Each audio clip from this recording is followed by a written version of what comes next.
The papyrus, putting on my table every month. I don't wanna be sad. Don't even try to hide it. No, I don't wanna lose it. And you see how it is, it's so inviting. The papyrus, we're all so alive. The papyrus. Hello and welcome to the Papyrus TV News Update. First, the headlines. Gunmen attack Senator Natasha Akpoti Uduaghan'S family house in Kogi. Presidency defends National Census Committee amid backlash. Tinubu fully in charge despite Europe trip. Presidency insists as pressure mounts over insecurity. Chidinma Ojukwu denies killing Super TV CEO Usifo Ataga. Jigawa governor launches scholarship for indigent undergraduates. House of Reps vows to probe billions in bailout and intervention funds since 2015. Governor Sule holds strategic retreat to strengthen Nasarawa public service. The details. Senator Natasha Akpoti Uduaghan has revealed that unknown gunmen launched an attack on her family residence in Ihima, Okehi local government area of Kogi State on Tuesday, April 15, 2025. In a statement released in Abuja 2 days later, the senator disclosed that the gunmen had targeted the residence under the mistaken belief that she was present during a visit to her constituency. According to Israel Arogbonlo, who signed the statement on behalf of the senator's media office, the attackers were confronted and driven away by operatives of the Nigeria Security and Civil Defense Corps, NSCDC, with support from vigilante members of the community. No casualties were reported in the incident, which has since been lodged with the area command of the Nigeria Police Force. Senator Natasha explained that her younger brother had accompanied some contractors to the town for an inspection tour of sites designated for development projects she had attracted to the district. It was this visit that reportedly triggered the attack, as the assailants presumed she had come along. Expressing gratitude that the situation did not escalate into tragedy, Senator Natasha decried the use of violence as a means of political intimidation. Her media office called on Nigerians to remain calm while urging the security agencies to investigate the incident thoroughly. The senator, who is currently serving under suspension, has been vocal on several governance and development issues in her state and the country at large, prompting concerns that the attack may have had political undertones. Continuing, the presidency has come out strongly in defense of the recently constituted Presidential Committee on the proposed National Population Census, dismissing public criticism over its composition as uninformed and baseless. Special Assistant to the President on social media, Segun Dada, responded to the backlash on Thursday, April 17th, asserting that all members were appointed based on the critical roles they play in ensuring the census's success. According to Dada, the committee, chaired by Minister of Budget and National Planning, Senator Atiku Bagudu, was formed with input from relevant ministries and agencies whose functions directly impact the logistics, funding, communication, and data management required for a successful census. He further noted that the secretary of the committee is Malam Nasir Isa Kwara, chairman of the National Population Commission, while other members include the Minister of Information, Muhammad Idris, NIMC DG, Abise Odushote, Finance Minister, Wale Edun, FIRS Chairman, Zak Adedeji, and Presidential Principal Secretary, Hakeem Muri-Okunola. Dada questioned why there was any controversy over such a focused and technically competent team. He reiterated that the committee's assignment is short-term, only 3 weeks, and designed to develop a strategic implementation plan that leverages Nigeria's existing identity and data infrastructure. We are on the brink of delivering the most credible and inclusive population census in Nigeria's history, he said, urging citizens to rise above sentiments that tend to derail national progress. Meanwhile, the presidency has reiterated that President Bola Ahmed Tinubu remains firmly in charge of the country's affairs despite being away in Europe for a scheduled working visit.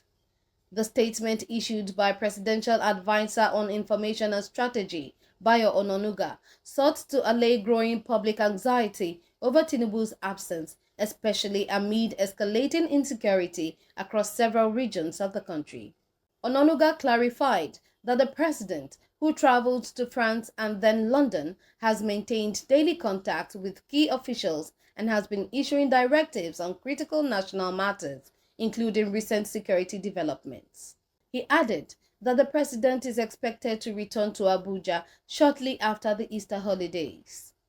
However, the assurance from the presidency has not silenced critics, especially civil society organizations that argue Tinubu's absence reflects poor leadership judgment. Groups such as Transparency International (TI), Civil Society Legislative Advocacy Center (CISLAC), and the Transition Monitoring Group (TMG) have called for his immediate return, pointing to worsening violence in Plateau, Benue, Zamfara, Borno, and other flashpoints. Awal Musa Rafsanjani, leader of CISLAC, criticized the president's extended stay, questioning both the timing and the purpose of the trip. He said Nigeria is in dire need of leadership amid crises including banditry, killings, communal clashes, and political instability in Rivers and Kano. Rafsanjani also took aim at the frequency of Tinubu's travels, saying the public deserves transparency on whether these trips are productive or simply extravagant excursions at taxpayers' expense. In a dramatic session at the Lagos State High Court on Thursday, April 17th, Chidinma Ojukwu, the prime suspect in the 2021 murder of Super TV CEO Usifo Ataga, told Justice Yetunde Adesanya that she did not kill the businessman and was not present in the apartment at the time of his death. Chidinma, a former 300-level mass communication student at the University of Lagos, is facing an 8-count charge alongside one Adebayo Quadri, while her sister is also standing trial for receiving stolen property, namely Ataga's phone. Taking the witness stand in her own defense, Chidinma recounted a timeline of events beginning from her romantic relationship with Ataga, which she said began in November 2020. She claimed Ataga was a generous man who supported her education and business. On the night of June 13, 2021, she said they met at a short-let apartment in Lekki after he invited her for a pre-birthday getaway. Chidinma testified that Ataga had given her money to buy drugs and food, and that she left the apartment on June 15 to make purchases. Upon her return, she said she found him dead in a pool of blood with no sign of life. Panicking, she cleaned up, changed clothes, packed some items including Ataga's documents and bank statements, and left the apartment in a cab. The prosecution maintains that Chidinma stabbed Ataga multiple times after a dispute. However, her testimony is the latest twist in a long, high-profile case that has captivated public attention. The trial has been adjourned to April 28, 2025 for continuation. Moving on, Governor Umar Namadi of Jigawa State has flagged off a special scholarship scheme targeting underprivileged students pursuing high-cost academic programs. The initiative, under the Damodi Students Care banner, was unveiled at a formal ceremony last week and is intended to complement the state's annual scholarship program. Governor Namadi revealed that the state had already increased its general scholarship allowance by 150% in 2024 to better support tertiary students. He emphasized his administration's dedication to education as a cornerstone for long-term development. Special Advisor on Student Affairs, Comrade Salihu Mohammed Sika, added that the new scheme specifically supports students studying medicine, engineering, health sciences, agriculture, and select courses in arts and social sciences. Women from rural areas enrolled under the Women for Health program are also prioritized. The scholarship will cover beneficiaries from admission through graduation, subject to satisfactory annual academic performance. Sika noted that over 1,000 students received admission support through the Modi platform for the 2024-2025 academic year, and 400 have qualified for the new scholarship. Furthermore, the House of Representatives has set up a special committee to probe the allocation and use of takeoff grants, bailout funds, and other special financial interventions given to federal institutions, agencies, and government-owned enterprises since 2015. Speaker Abbas Tajuddin, who inaugurated the committee, emphasized the need for transparency and accountability in public fund management. He said the probe was necessary given Nigeria's limited resources and the perception that many of the funds had either been misused or lacked proper accounting. Tajuddin explained that the committee will assess whether these interventions, meant to stabilize strategic institutions, have achieved their intended objectives. Where there is evidence of mismanagement or waste, sanctions would be recommended. He called the investigation a step toward restoring faith in governance and ensuring that public funds are applied toward national development rather than lost to corruption. Conclusively, the Nasarawa state government under Governor Abdullahi Sule recently organized a 3-day retreat aimed at sharpening the skills of political appointees and fostering closer collaboration with civil servants. Held in partnership with the Administrative Staff College of Nigeria, ASCON, the event focused on improving synergy between policymakers and government functionaries to drive the administration's transformation agenda.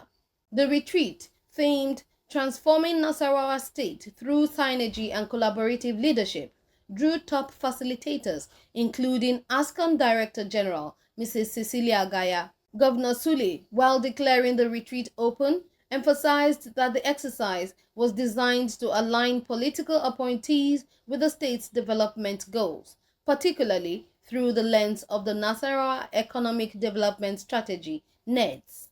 Key topics included team building, the challenges of political transitions, and the role of bureaucrats in policy implementation. The governor called for transparency, accountability, and efficient resource use in all government activities. Secretary to the state government, Labaran Magaji, praised the retreat as a milestone in capacity building, while Mrs. Gaya described it as a valuable platform for dialogue and introspection on governance challenges. Former Bauchi Governor Mohammed Abubakar lauded Sule's leadership, noting that hosting such a retreat late in the second term defied the norm in Nigerian politics, where many governors begin to disengage. He called the initiative significant and commendable. Participants agreed that the retreat broadened their understanding of governance and strengthened the foundation for better coordination and policy execution across Nasarawa's public institutions. The papyrus, put it on my table every month. I don't want